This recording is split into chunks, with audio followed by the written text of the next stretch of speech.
Bonjour Antoine, merci de nous recevoir aux Escoumins. Plaisir.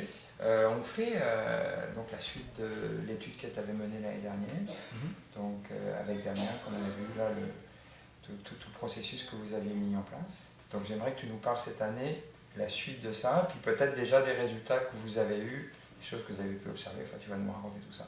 Oui. Ben, c'est ça, l'an passé, quand on s'était vu avec Damien, je lui expliquais qu'en 2009, tous les pêcheurs qui ont pratiqué la pêche au saumon ici sur la rivière des Escoumins devaient apporter une pince qui leur permettait de prendre un échantillon sur leurs poissons qu'ils allaient remettre à l'eau. Nous, en fait, on faisait ça pour suivre la reproduction de ces saumons-là. On était intéressé de voir, donc je te rappelle, à savoir si un saumon qui a été remis à l'eau réussit à se reproduire aussi bien qu'un saumon qui n'a pas subi les stress reliés à la remise à l'eau. Donc, pour ça, l'an passé, on a pris un échantillon sur tous les saumons qui remontaient la rivière ici aux Escoumins et sur les saumons qui étaient remis à l'eau par les pêcheurs. Maintenant, cette année, ce qu'on devait faire, c'est aller chercher des échantillons sur des jeunes, donc les jeunes qui ont été produits par les saumons qui étaient présents en rivière au moment de la fête en 2009. Ok, donc des tacons. En fait, on va plus jeune que ça. On va chercher chez les alevins, donc qui sont le premier stade de vie, c'est ce qu'on appelle des jeunes de l'année. Okay. Donc, c'est des jeunes qui sont émergés du gravier à peu près en juin, au début de l'été. Nous, on est allé les chercher par pêche électrique en août pour prendre des échantillons sur ces jeunes-là. Donc, ils sont nés en juin? Oui, ils sont nés en juin. Mais en fait, ils sont sortis de leurs œufs un peu plus tôt, mais là, il y a encore leur sac vitellin, puis ils sont cachés dans le gravier. En juin, ils vont sortir du gravier pour commencer à se nourrir dans la rivière. Alors ça, c'est intéressant parce que les poissons arrivent en juillet l'année dernière, juillet-août. Ouais. Ils restent dans la rivière jusqu'au mois d'octobre-novembre. Oui, mais la fraie, on pense ici que c'est aux alentours de fin octobre. Ok. Donc les œufs ont une durée d'incubation de... Ben, tu vois, ça va de octobre jusqu'à, disons, mai, puis ensuite de ça, en juin, les jeunes vont commencer à sortir. Ah ok, donc c'est long. J'aurais pas cru que c'était si long que ça. Oui, à peu près tout l'hiver. Ouais. C'est dû... Est-ce que c'est partout pareil ou c'est typique au Québec? J'imagine que selon la latitude, il doit y avoir des changements parce que j'imagine que la température va réguler ça de façon importante. Mais au Québec, là, dans le Québec là, du sud, là, les rivières à saumon du sud, c'est à peu près toujours la même chose. Ah ok, intéressant. Ben là, moi, je découvre. Je pensais que les œufs avaient une éclosion au bout de 5-6 semaines et puis que la vie commençait durant l'hiver. Non, c'est ça. Donc les saumons vont passer l'hiver, les petits saumons vont passer l'hiver dans leurs œufs. Ok. Ouais. Bon, ben écoute. Donc c'est ça. Donc nous, on est allé chercher des échantillons sur 2500 alevins cette année. Donc on a fait des pêches électriques un peu partout sur la rivière pour essayer d'avoir un échantillonnage le plus représentatif là, de tous les secteurs où les alevins peuvent se trouver sur la rivière. Et maintenant, ce qu'il nous reste à faire, c'est du laboratoire. Donc là, on va retourner à Québec. On va faire les analyses sur les échantillons qu'on a recueillis cette année et sur les échantillons qu'on a recueillis l'an passé. Et là, on utilise des techniques d'assignation parentale qui sont les mêmes qui sont utilisées chez l'humain, par exemple, en cours, quand on veut savoir c'est qui le vrai père d'un enfant. On fait la même chose pour chacun des alevins qu'on a recueillis cette année.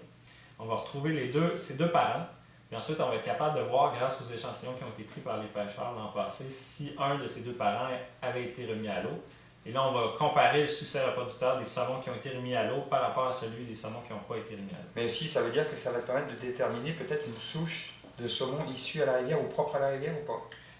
Ben, génétiquement, on ne fera pas de comparaison avec d'autres rivières. Ça a déjà été fait dans d'autres études. Ok. Ouais.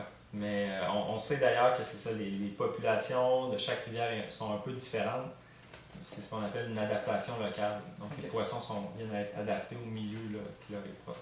Ok, donc la suite, là, après ça, c'était donc de savoir le taux de réussite? Oui, voilà, pour chacun des sommes. Déjà, tu me demandais un peu voir si on avait des résultats préliminaires. Ouais. L'an passé, ce qu'on a fait aussi, c'est que la plupart des saumons qui ont été pris ici aux Escoumins ont été pris au pied du barrage, qui est juste au début en aval de la rivière. Donc, nous, on reprenait un échantillon dans la passe migratoire. Ça nous a permis, ça, de voir le temps de transit. Donc, pour un saumon qui était pris en bas du barrage, on était capable de voir le nombre de jours que ça lui prenait pour se présenter dans la cage de la passe migratoire qui est située juste là, au-dessus du barrage. Puis, tu vois, le poisson qui a fait le transit le plus rapidement, il le fait en 5 jours. Donc, déjà, on voit que ça demande quelques journées à un saumon pour remonter tout ça. Puis le saumon qui a été le plus lent, ça lui a pris de mémoire là, 63 jours entre le moment où il a été pêché et le moment où on l'a capturé dans la passe migratoire. Okay. Maintenant, on peut imaginer qu'est-ce qui s'est passé. Peut-être qu'il est retourné en mer pour rentrer ensuite. Mais en moyenne, c'est 25 jours donc, qui sont nécessaires pour qu'un saumon qui a été remis à l'eau se présente dans la passe migratoire. Et est-ce que tu as des poissons qui ont été pris plusieurs fois? J'ai des saumons, oui, 2 saumons qui ont été pris 2 fois dans l'été. Donc, il y a un adage là, populaire là, chez les pêcheurs de saumon qui disent que lorsqu'un saumon est piqué, qu'il ne retouchera plus à une mouche, ben, il semble oublier assez vite. D'ailleurs, je ne me souviens pas des données pour les 2 saumons, mais il y a un des saumons qui a remordu seulement 5 jours après s'être fait prendre une première fois. Okay. Ouais.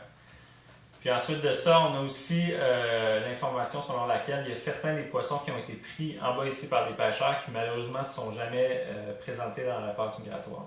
Encore une fois, là, on est dans des études préliminaires, ça va être confirmé les chiffres cette année, mais donc il y a certains poissons là, qui malheureusement ne se sont jamais présentés dans la rivière, donc eux auront un succès reproducteur de 0 puisqu'ils ne peuvent pas se reproduire en bas du barrage. Ok, ça veut dire que peut-être ils ont choisi une autre rivière ou qu'ils sont simplement pas remontés? Oui, encore là, il y a différentes hypothèses. Bon, on peut penser peut-être qu'il y a un poisson qui peut avoir été tellement fatigué par le combat avec un pêcheur qui va finalement mourir. Ça, c'est une des hypothèses. Sinon, on peut penser aussi que c'est un saumon qui provient d'une autre rivière. Ça arrive assez souvent que des saumons vont rentrer dans l'estuaire des rivières. Ici, on est tout près de l'estuaire. Ils vont venir un peu goûter l'eau, si on veut, puis ils vont voir qu'ils se sont trompés, ils vont ressortir, puis ils vont rentrer dans d'autres rivières. Ça a été documenté déjà. Donc, c'est peut-être des saumons qui étaient dans cette situation-là. Ou c'est peut-être des saumons qui vont, eux, décider de retourner en mer cette année, puis peut-être qu'on va les voir cette année. Donc, l'an passé, c'est ça, on a des saumons qui n'ont pas rentré dans la rivière, et cette année, on a un saumon qui avait déjà une marque sur la nageoire à 10 pouces où nous, on la prenait. Donc, ça peut être autre chose, hein, ça peut être une blessure, mais on va essayer de confirmer, puis de voir si ça serait intéressant de voir si c'était un saumon de l'an passé qui s'est finalement présenté cette année.